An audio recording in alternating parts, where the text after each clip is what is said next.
called? What's a very, very old science fiction series that you not Star Trek. Lost in Space. Secret Agent? Lost in Space. No, that was brilliant. Older than that. Buck Rogers. What? Buck Rogers. No. Oh, there was Buck Rogers. No. How far back are we talking? Oh, 30 years. And they have this science fiction conferences for it now, and they still turn up in their hundreds. Now that must be love or stupidity. You're not talking about Dark Shadows. Dark Shadows. That's I am. I'm talking about Dark Shadows. Oh, you see, there's a fan of it, obviously. Oh, thank you. It's a good analogy because things were falling down on the sets of that. That's and right. everything, and That's right. I mean, did you ever see a magnificent film called Plan 9 from Outer Space? Now, I tried for 3 years to get the rights of Plan 9 from Outer Space because I had this brilliant idea, and I still think is, of making a TV series called The Making of Plan 9 from Outer Space.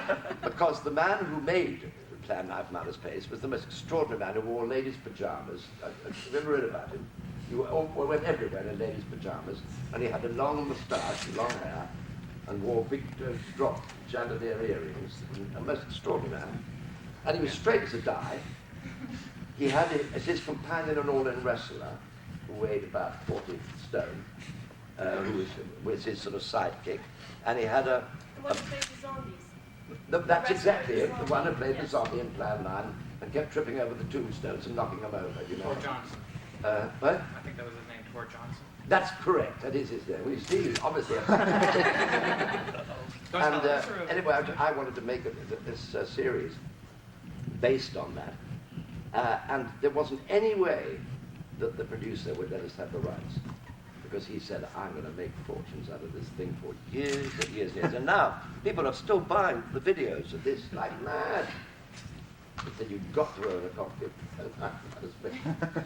Ready? We off? We've got 3 more minutes. Okay. Over here.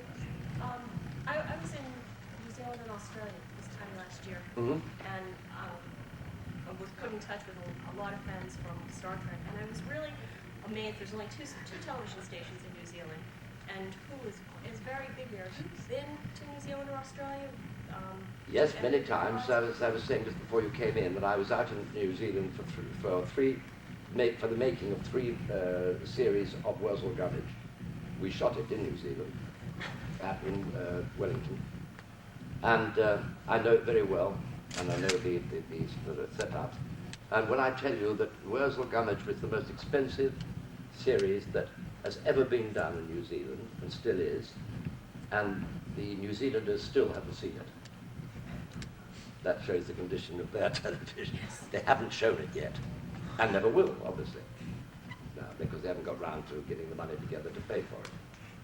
But we made it there with all New Zealand actors and New Zealand producers and everything else. But it made no difference. So theirs is in a parlour state. Australia also, of course, financially going through a very bad time. Okay. The idea, actually, with today, I gathered, was to sort of talk to you about your fan clubs, things like that. I mean, what we've been doing is just exactly what I'm going to go out and do now on the stage. So, anyway, thanks very much indeed. And if you come up with any questions that you really want to ask, you think will be of interest to your members, then please, at my talk, shout them out. Okay? Thank you, Mr. Thank you. Right, thank you. Right, Tim.